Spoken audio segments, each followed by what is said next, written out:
Buenos días. Gracias, disculpen estos minutos de retraso. Les agradezco su presencia en la rueda de prensa habitual del Consejo de Gobierno de la Junta de Extremadura. Antes de abordar los asuntos que han sido aprobados hoy en el Consejo de Gobierno, quiero exponerles que esta mañana el presidente de la Junta habló con la presidenta de la Asamblea para pedirle que, en relación a la solicitud del debate del Estado de la región prevista inicialmente para los días 4 y 5 de mayo, tenga bien la señora presidenta, conforme a lo establecido en el reglamento, convocar el debate del Estado de la región para el 5 y 6 de mayo, atendiendo a que el día 4, como inicialmente teníamos previsto, se celebrarán las elecciones a la Comunidad de Madrid. Parece lógico no intervenir en una cita electoral de estas características, elecciones en una comunidad autónoma, y que pudiéramos estar aquí también centrados en aquello que nos ocupa, que es la agenda de los extremeños y de las extremeñas. Esta solicitud y llamada telefónica del presidente a la presidenta de la Asamblea tomará la formalidad requerida en escrito que esta mañana registraré, dirigido a la presidenta de la Asamblea, en el registro oficial de la Asamblea de Extremadura, para hacer las cosas como es pertinente. Hoy el Consejo de Gobierno trae varios asuntos. La mayoría de ellos van a poder encontrar la información en la reseña de prensa que, con posterioridad a esta rueda de prensa, les hacemos llegar. Yo solamente voy a centrarme en uno de ellos, sobre el que venimos trabajando hace mucho tiempo y sobre el que en otras legislaturas y en otro Gobierno se habló, se anunció, pero poco se determinó, poco rigor y poca realidad. Hace varias semanas el presidente de la Junta firmaba aquí la estrategia logística de Extremadura con los agentes sociales y económicos, que forma parte de esa agenda para la recuperación de nuestra región, de esa hoja de ruta de las cosas importantes que tenemos que hacer en Extremadura durante este mandato para garantizar los próximos años sean provechosos y productivos. Y la estrategia logística de Extremadura tiene tres objetivos fundamentales: mejorar la competitividad del tejido empresarial extremeño, ser un instrumento que genere un crecimiento de empleo real en nuestra comunidad autónoma y garantizar una gestión óptima del sistema logístico y del transporte de mercancías en Extremadura.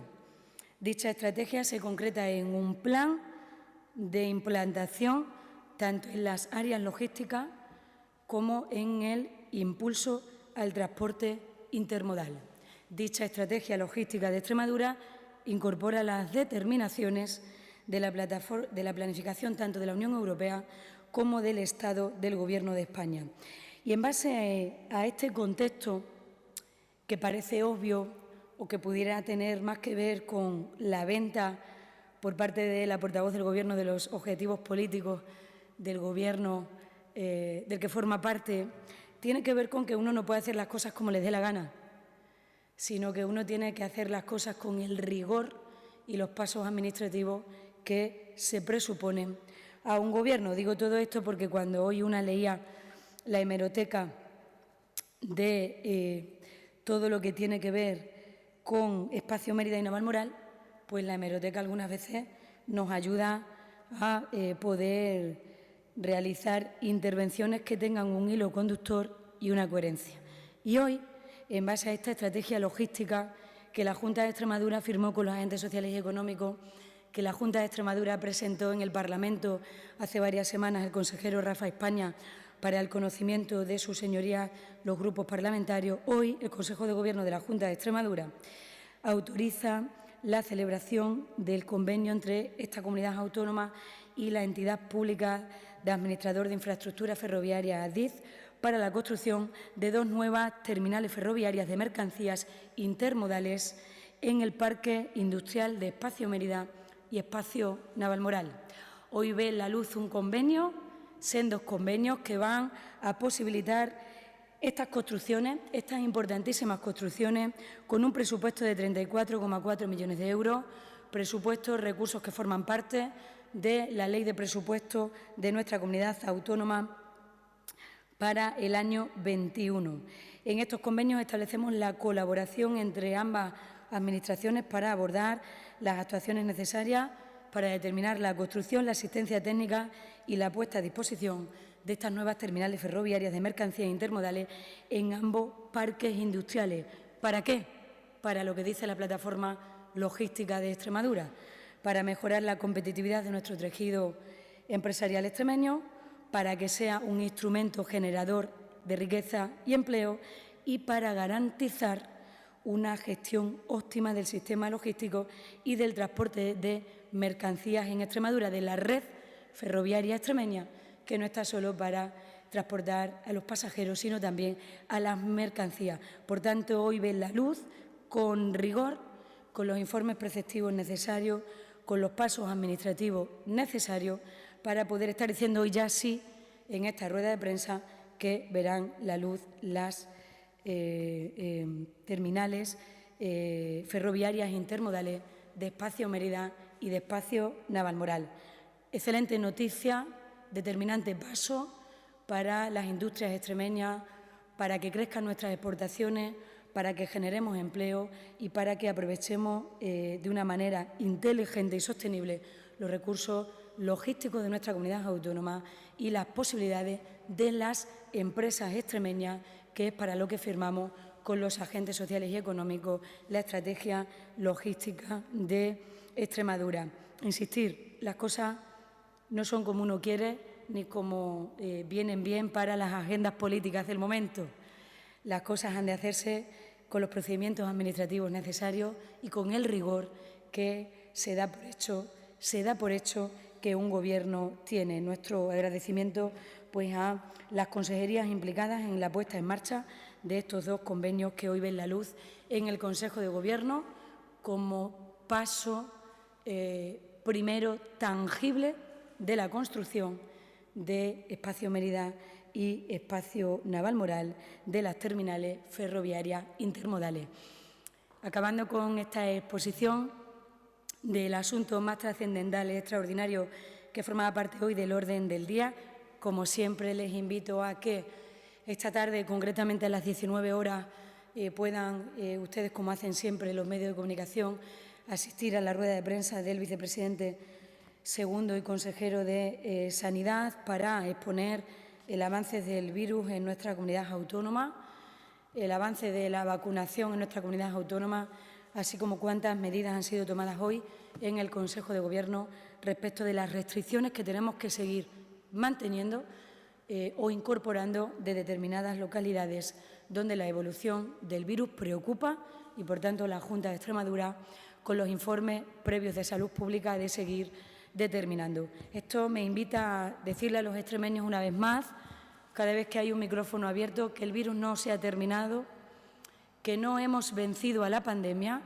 y que, por lo tanto, acompañemos esas imágenes de la esperanza que vemos de tantas personas, familiares, conocidos y amigos en las redes sociales que ya se están vacunando, de las edades a las que ya se les está poniendo la vacuna. Acompañemos esa imagen de la esperanza de la vacuna con el necesario cumplimiento y responsabilidad individual de la distancia y de las normas establecidas para que juntos podamos vencer a una pandemia que todavía, aunque a todos se nos hace muy largo, no se ha terminado. Adelante, comenzamos con las preguntas, Concha. Buenos días, consejera, gracias por su intervención. Pasamos a continuación al turno de preguntas. Sí, Juan Soriano, del diario Hoy. Quería saber de las terminales el plazo de ejecución de cada una, el coste de cada una y también cuáles serán los siguientes pasos de esos convenios y cuándo podrían empezar las obras. Estas construcciones, Juan, cuentan con un presupuesto de... Estoy mala con la garganta y me cuesta además la mascarilla, nos impide proyectar la voz de manera adecuada.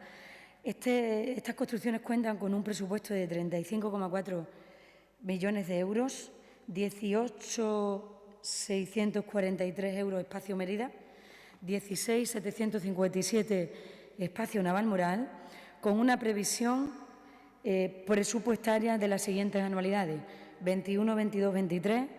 La cuantía exacta que recoge el proyecto de ley de presupuestos para este año no la tengo delante, se lo aportamos al término de la rueda de prensa y atendiendo a la anualidad prevista, las anualidades previstas que van a contemplar la previsión de esos presupuestos, es en el año 23 cuando deben terminar las obras. No puede superar el tiempo máximo de construcción, los 28 meses, es lo que me refieren aquí en las notas que tengo, con un vencimiento máximo del 31 de agosto del 2023. Hoy el Consejo de Gobierno autoriza la suscripción de este convenio. El paso siguiente con este acuerdo de la Junta de Extremadura, enviarlo a ADIF y ADIF, no sé si dentro de su Consejo de Administración, ahí ya me pierdo, tiene que proceder a autorizar también su firma como ADIF y, por tanto, a partir de esas dos firmas y, por tanto, luz verde de las dos administraciones implicadas, ADIF y Junta de Extremadura, empieza ADIF a licitar las correspondientes obras. Iremos, como no puede ser de otra manera, Juan, en una obra tan importante para esta ciudad, para Mérida, para Navalmoral, pero para toda Extremadura, pues informando de los pasos pertinentes que se vayan dando en este sentido. ¿Alguna pregunta más? Sí, José Barrena, de la cadena SER. Hola, buenos días.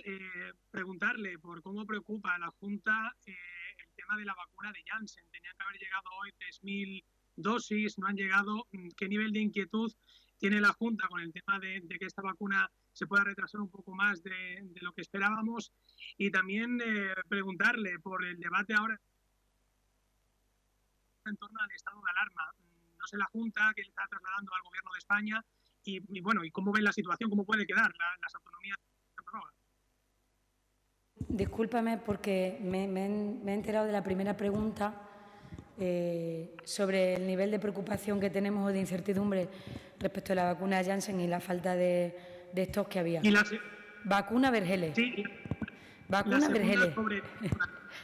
No voy a decir nada referido ni a la vacunación ni a la vacuna, nada de eso, porque ya os he dicho muchas veces que comprendo la necesidad de informar de la manera más pronta posible a los ciudadanos por vuestra parte, pero tenéis que respetar que nosotros hayamos decidido que comunicativamente todo lo que tiene que ver con la gestión de la pandemia lo haga la autoridad sanitaria de la región, que es el vicepresidente segundo. Formúlame la otra, por favor, que no se oía bien el audio.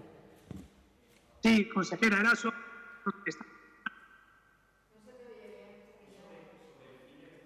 sobre el estado de alarma, a ver si me escucha un poquito mejor. Sobre el fin del estado de la alarma, el posicionamiento de la Junta de Extremadura ya lo conocen por el presidente Fernández Vara hace unos días, insistir en esa misma posición que el presidente refería cuando decía que no podemos vivir permanentemente en un estado de alarma. Por tanto, la Junta de Extremadura respeta la decisión del Gobierno de España de que el estado de alarma venza el próximo 9 de mayo y decaiga. Al mismo tiempo, queremos decirle a los extremeños y también a los medios de comunicación que no hay ninguna necesidad de generar ninguna incertidumbre en los ciudadanos que están superando una pandemia como la que estamos. La Junta de Extremadura, el Gobierno de Extremadura, con su presidente, que es el representante del Estado en esta comunidad autónoma, y con el órgano colegiado del Consejo de Gobierno, tienen las competencias y la seguridad jurídica suficientes para determinar cuántas medidas sean necesarias a partir de ese momento y que la pandemia nos vaya obligando a tomar, a decidir y a poner encima de la mesa, como venimos haciendo hasta ahora, por otra parte. Por tanto, no sería ni bueno ni deseable, y esta es una opinión personal, que generemos en los ciudadanos una incertidumbre por no sé qué encaje constitucional que algunos no ven. Lo que debemos los gobiernos generar en los ciudadanos es un mensaje de esperanza que se llama vacuna y es un mensaje de responsabilidad para ser conscientes de que todavía no se ha terminado la pandemia y, por tanto, tenemos que seguir estando como estamos haciendo, con responsabilidad y agradeciendo siempre el esfuerzo de los ciudadanos y las ciudadanas de este país y también de Extremadura. ¿Alguna pregunta más? No, pues muchas gracias a todos. Muchísimas gracias a todos y todas.